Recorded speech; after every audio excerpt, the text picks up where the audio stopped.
Hello everyone, welcome to the FIDE Candidates 2026 round number 3. Today was one of the most decisive days in terms of the games. It was chaotic. I want to begin with this game over here, which was Pragg versus Sindarov. So this was a position over here which was reached, and first of all, this battle of youngsters, Sindarov having his first candidates, Pragg second candidates, very interesting opening, and here Pragg played b4. Everything looked very cool, but suddenly Sindarov sacrifices a piece here, takes and bishop check to the king. The point is you can't move the knight. This is a pin over here. Even if you go this knight back, the problem is there is takes, क्या हो रहा था? Bishop d2. Okay, if you go king d2, then your king is in the center, rook d8 and so on. This is very bad. b5 is going to come, bishop is going to get over here. So this becomes very difficult. You can't take with the queen. So this was a deadly sacrifice by Sindarov over here, and the pawn is over here. So Pragg played king d1 over here, and this was a very nice move. Sindarov later in the interview actually mentioned that this move scared him a bit. He was looking at king e2 majorly, but Pragg played king d1, a fine move. But you know what? With such an exposed king on the side, with them landing under time trouble, it became quite difficult to keep defending, and towards the end, Pragg made a big mistake and Sindarov beats Praggnanandhaa. It was a big result of today. Yeah, and Pragg losing meant that Sindarov now is in the lead. He is on 2.5 points out of 3, but he's not in the sole lead because Fabiano Caruana is making sure that he keeps up the pace, and he won today in a very miniature battle against Wei Yi in 19 moves only. Can you believe that? Fabiano Caruana.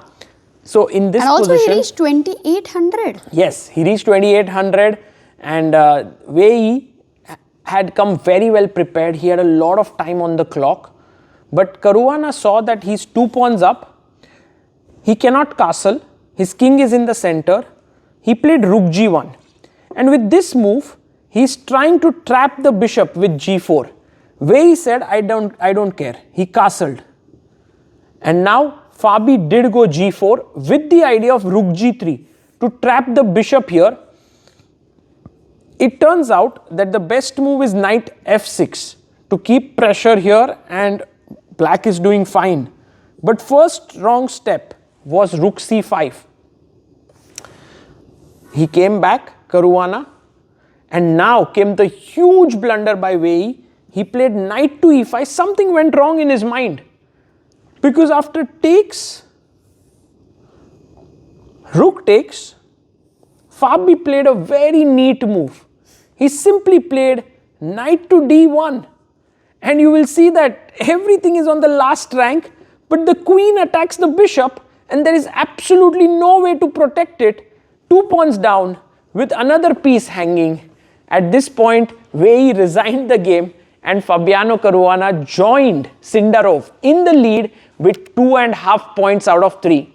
The other two games in the open section were very relatively calm games. Anish Giri drew his game with Hikaru Nakamura, and Matthias Bluebaum drew his game against Andrei Esipenko.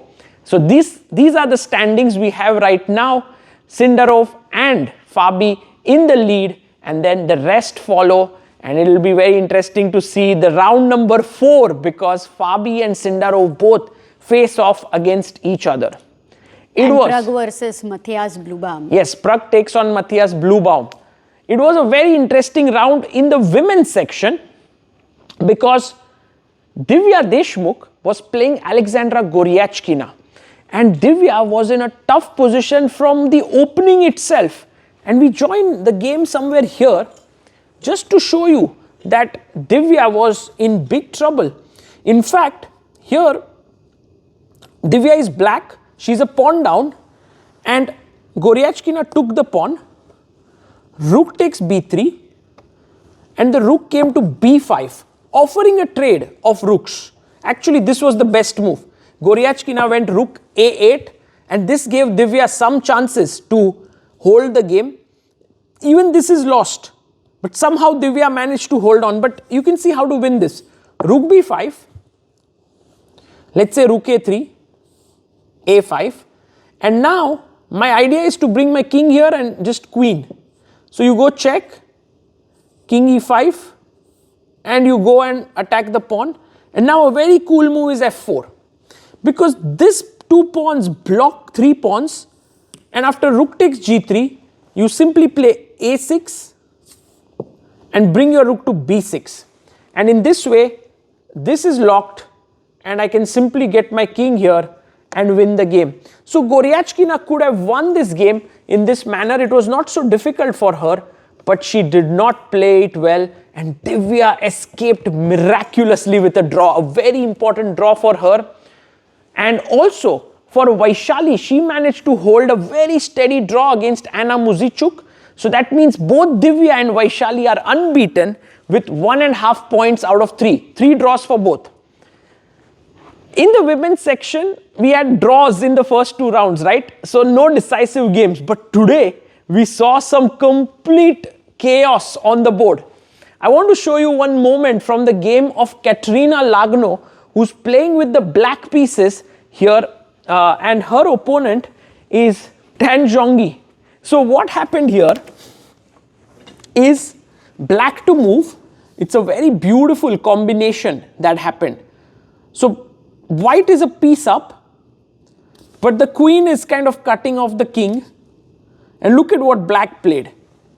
Knight to f4. What a beautiful move. Because now there's a fork. So white took, and in came a check. Already squares are running out. So king g3, only move. And in came another beautiful check. So now the king has no space. If you play knight f3, I simply take the queen. So queen f3 is forced, and this is where Lagno played a beautiful move to finish off the game. Can you find it? Black to play. Pawn to g4, and this was the stunning move, because now after queen takes queen, rook h3 is a checkmate. And wow. Yeah, it's beautiful. It's actually very beautiful. The queen is lost here because rook h3 is coming, and Katerina Lagno scored the first win for herself, and I think she was so happy. She said it's one of the most beautiful games she has ever played. And then finally, we come to the game between Zhu Jiner, who actually was scoring her 3rd win in this tournament. She was so close. She was winning in round 1, then in round 2, and now today as well. But they both were draws. They were draws, and today she in fact lost to Bibisara Assaubayeva. And let's just look at few moves here. It's a very complicated position. Zhu Jiner is white. She played the move d6. e6 was played, keeping the position closed. I like this setup a lot somehow. And now maybe bishop g3 was a better move, but she went bishop g2. And suddenly, like out of the blue, black was all over white. Queen g5. What a beautiful move. Because the queen is active. You give a check, I simply come up. There's nothing happening. So bishop came to e5 here. And now came this very nice move, bishop e4. Threatening a mate here. So pawn came up to f4, defending the bishop, defending g2, attacking the queen. And now tactics galore. Check. Queen takes is met with a mate. So king h2. Queen check on h4. It's almost mate. You have to block with the rook. And now a typical sacrifice, which is known as decoy, to bring the opponent's piece to a specific square. Rook h1 check. King takes. Queen takes h3 check because the pawn is pinned. So king g1. Queen check, and now if the king moves away, this is already winning position. You can win in many different ways, but queen blocked, and after takes, takes, and h4. Very important move to fix this pawn. You have a passer here.